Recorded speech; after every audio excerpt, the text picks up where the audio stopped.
video is going to go out a little later than normal, and that's because, well, I don't have to work till a little later, and I decided to catch up on some sleep. Hope your weekend went well. Mine, I was at work, so, you know, kind of take it for what it is. But Friday's Full Scale Friday, the weekend reading video, did better than I expected. Did pretty well. I don't know if any of you have been following me on social media, but across my social media last night, I did post a link to Shadiversity, and Shadiversity usually does very entertaining videos about medieval weaponry, medieval life, what castles were like, very medieval Europe centric. Very good, very entertaining stuff, very family friendly as well. And he's done plenty of these kinds of videos, and sometimes he delves into Star Wars and other kinds of movies and, you know, stuff like that. Mainly because the lightsaber battles are similar to sword battles. He has absolute proof that YouTube has been screwing around with the algorithm, and what that means is, let's just say that you came along here, you clicked on this video and you watched it from beginning to end, and then you hit that thumbs up button, you shared it with people, you did all that stuff, and many others, let's just say about 150,000 of you within the first 3 days did the same exact thing. The way it's supposed to work is this video would then be qualified for YouTube to recommend it. That's not what's happening. They are in fact suppressing these videos because they are talking to celebrities and saying, oh, come on to YouTube, we'll make sure you get views. It's a big club, people, and you and I ain't in it. And Shad actually shows it off. He has proof. So, I really want you to queue up Shadiversity after this video, and I want you to watch. He also did a live stream last night because I plastered that video. I plastered his initial video all over my social media. So, with the exception of SpeakerMindHereNow.com, I missed that one. Now that I think about it, I'm sorry.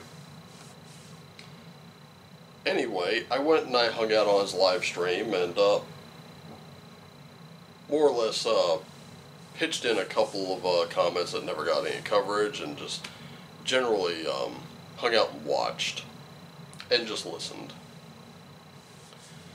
And what you have to understand is, like with this channel, the reason I don't worry about it is I don't have a staff. I don't. It's just me. Just me, that camera, and you. That's it. That's the way I prefer it. So if they don't get the views on YouTube, oh well. No big deal. It's not none of my channels are monetized, and they're not monetized for this very reason. You are always going to be at the mercy or lack thereof of the site itself. And if whoever is controlling the levers that pay you decide, hey, you know what, I really don't care for that person, I don't care for that person's content, so yeah, they can shut you down. If you don't have the right political belief, they can shut you down. If you don't have the right spiritual belief, believe it or not, and this is something I just want to cover, my videos absolutely do the best on CloutHub. I'm not kidding you. I get double, even triple digits, sometimes quadruple digits there. Where they do the absolute worst is going to be on Odyssey. 2, maybe 3, 4 views. Even my YouTube, so my YouTube count does better than that one. Is it a big deal to me? No. Why do I put them on so many platforms? Because I want you to have a choice as to where you view it. If you're here and you're getting ads and you don't want to install an ad blocker, you can swing on over to BitChute. no problem. You can swing on over to Odyssey, no problem. Swing on over to Rumble, no problem. You basically have to join CloutHub in order to watch the videos there, but that's not a problem. Believe it or not, where I've suffered the absolute most isn't really YouTube, because I don't care about impressions and click-through rates and analytics. I don't do any of that. I post the video. If you want to watch it, that's fine. If you want to send something from my Amazon wish list and get yourself some private readings, that's fine. I don't mind. But I've even had videos. I've had notifications on CloutHub. Let me show you this one. I'll put it up here on the screen. This is wild because this happens and I don't even know it's happening until it happens, or it has happened. I've had a few videos with this on it, and it absolutely just stuns me. It'll take you by surprise when it happens. So let's have a look at the notifications here. Alright, here we go. 4 days ago. 4 days ago. This was Thursday's video. Has been approved by our safety team. I wonder which one it was. Let's go find out. Yep. That was the one that was approved by the safety team over at CloutHub. I had absolutely no idea that it had been flagged for any reason. That means someone, I don't know if someone flagged it or not, because that's not the first time it's happened. What I do know is that it would have to happen instantaneously. Then CloutHub had to review it and throw it back out there and say, nope, it's safe. And it happened within about a minute or two. Let that sink in. Sometimes having the wrong spiritual practice can do this. And I know YouTube is going to the far left. They're hypocrites and they don't mind being hypocrites. I'm well aware of that. But let me tell you, the same thing happens also on the extreme right. And when people ask me which side I'm on, I tell them, without shame, without reservation, neither. I do not owe my loyalty to any side, really. So,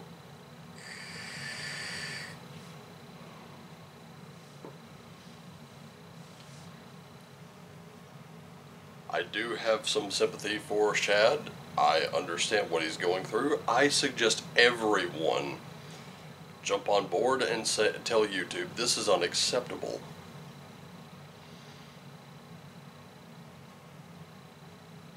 When it comes to censorship of any form, I stand firmly against it.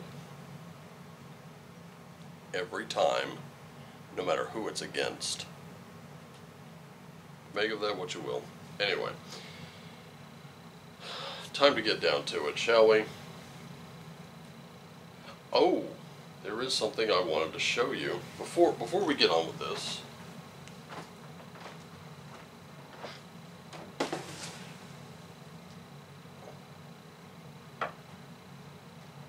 Oops, not that one.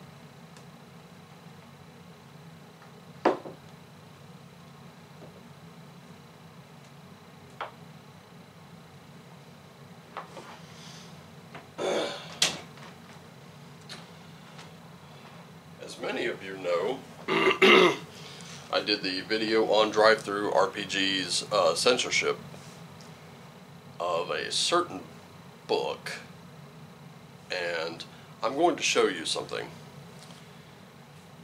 If you go to the Red Room channel over on YouTube, this is a book that gets talked about because this is by the couple that you see on screen. This is from their Wretched Verse, and what their Wretched Verse is, it's a series of games where you don't play a hero, and if you do, you play a hero with some very questionable morals. The core mechanic of games like this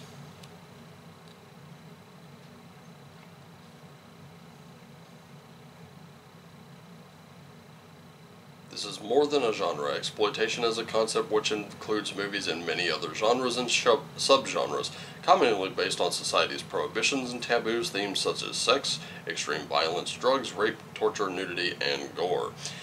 Though in the days of neo-Puritanism and victimization culture, movies exploring forbidden themes are almost extinct.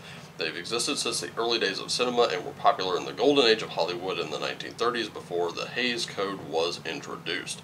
However, exploitation only emerged as a film current in the 1960s when the social climate allowed for sensitive subjects to be explored by cinema, and the audiences were eager for some sex and violence on the big screen. Most U.S. exploitation films were low budget and quickly produced, taking advantage of events and trends that were making the headlines at the time. And what are they talking about? Well, some of them included Shaft, Superfly, Blackula, Coffee, Foxy Brown, and many others. There were some. They were sort of like pulp on film.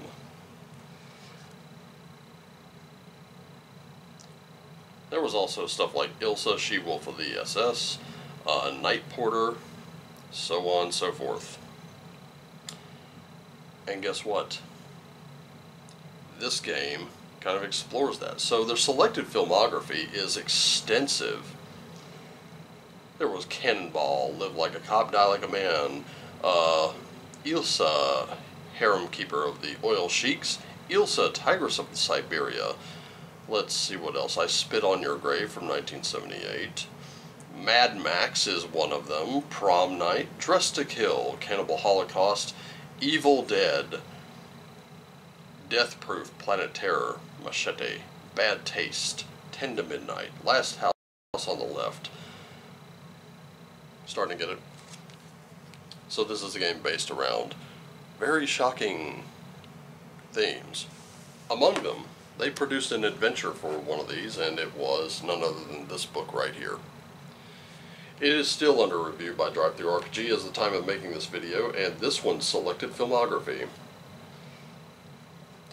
Rosemary's Baby, Venus and Furs, The Exorcist, Blood-Sucking Freaks, Suspiria, I Spit on Your Grave, yes, that one makes another one, Cannibal Holocaust, Demons, Demons 2, Hellraiser, Prince of Darkness, Hellbound, Hellraiser 2, The Exorcist Nightbreed, Hellraiser 3, Hell on Earth, Hellraiser Bloodline, I Stand Alone, Hostel, Midnight Meat Train, and The House That Jack Built, just to name a few.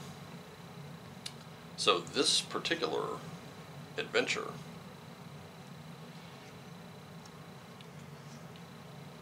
it's a scenario designed for Wretchploitation, which means it should be run like a low-budget horror movie with adult themes. Very simple.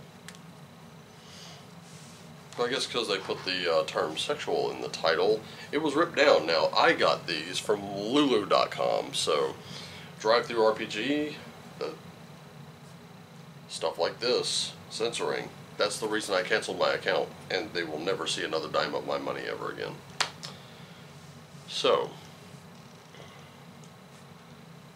attempts at censorship, not exactly something I'm going to support. And if you're one of those people that does that, today's the day to turn it around. Anyway, starting with you, you got a full moon in Capricorn, so take a reality check. Reality of the situation.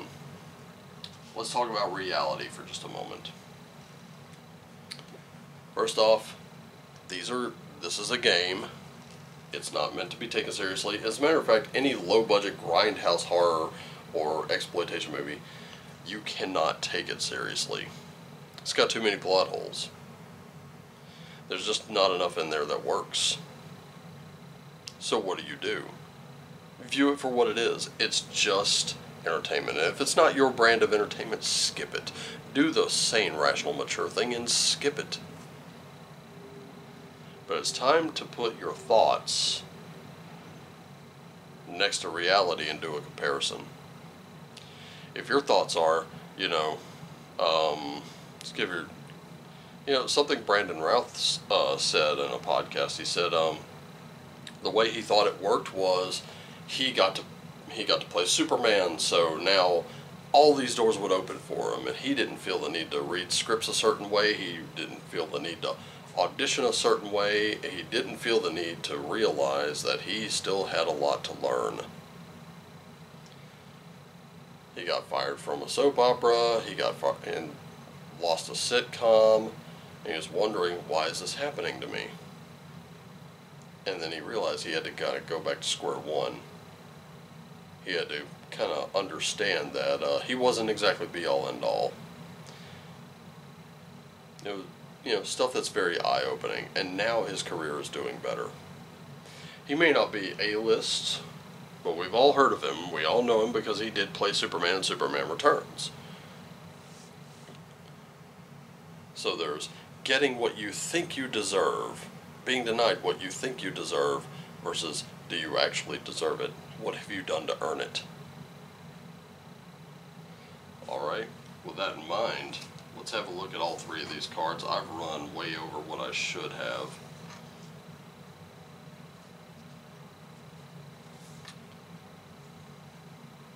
Okay.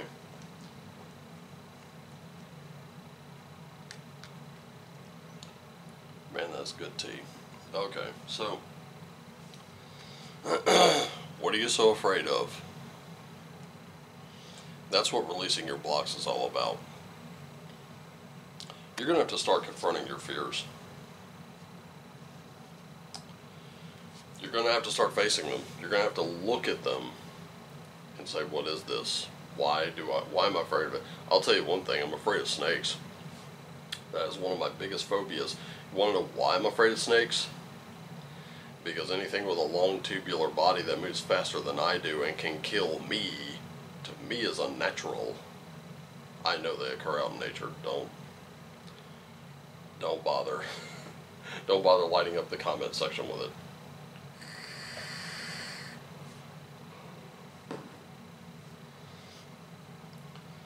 But to do that, you are going to need to take this as an action card. See a bigger picture. Zoom out a little bit. Let's stop focusing on you for just a second. Let's see where you fit into this bigger picture. Ladies and gentlemen, if this tarot cloth were a 1,000 piece puzzle and I was missing 200 of those pieces, don't you think I'd still get an idea of what this picture is? You're right, I would. Even with just corners missing, a big piece of the middle missing, something down here missing, up there, it doesn't matter. I would still know what this is beneath it, beneath these cards. I would know that. You will only know when you are able to zoom out. If I'm looking at just this little piece right here, then I'm taking a really myopic view of it. I can't see it. I can't see the rest. But when I zoom out, I can see where this fits in with everything else printed on this. Does that make sense? Time to get out of your own head. Finally, revealing what needs to be seen. So you're going to have to be very, very honest. This is a very hard, long look in the mirror. This is a little bit of that dark night of the soul. Time to take responsibility for the things you haven't done. If you haven't stepped up and, remember, I always tell you, empower yourself, step up, take charge, take action.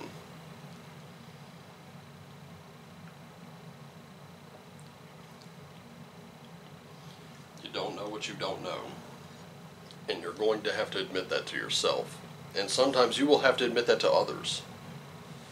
Sometimes you will let me tell you what this weekend taught me. It taught me I was going to do a lot of tedious stuff. I hate tedious anything. It's another one of my downsides. I cannot stand tedium. That's why when I do these miniature paints, the little miniature paint jobs, I have to have like about more than a dozen of them, because I'm doing tedious things with one, then I gotta move on to another one, I gotta move on to another one, I gotta keep moving, and it doesn't matter how slowly I trudge through that, I have to keep moving. And that's something else, keep moving always. But anyway, trying to get all those little details, it's very tedious. And guess what? If you're only looking at that one little detail, how you screwed up that one little detail, that's all you will ever see until you zoom out and say, well, does that one little screw up matter? And if it doesn't, you can truly let it slide. It doesn't have to be perfect. In fact, perfect is the enemy of completion at times. It only has to be complete. You are going to have to complete parts of you in order to get it right.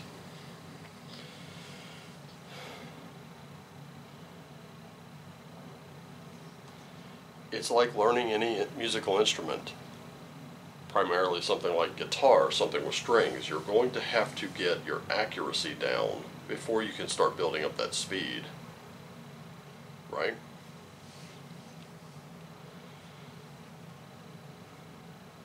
But this is going to be the biggest self-reality check you've done, because as we're kind of entering the waning part of this moon,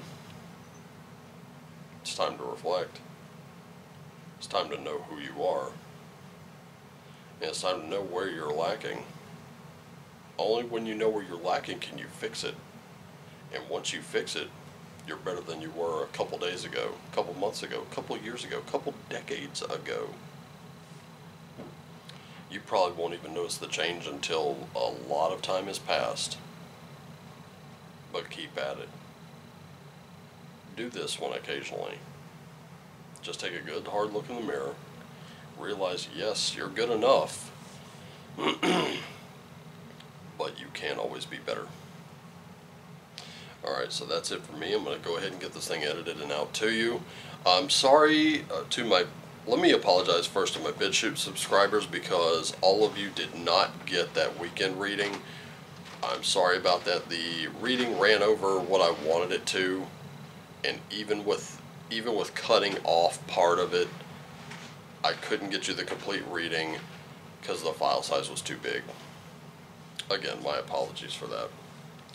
But I was available on YouTube, YouTube, CloudHub, Rumble, and Odyssey. So I hope you at least viewed there. Know that moving forward, I'll try to keep these a little shorter. In any case, just remember, I will be on high notes. I hope to see you there. I love you all. Take care of yourselves and each other. Always do what lights you up, and as always, shine on.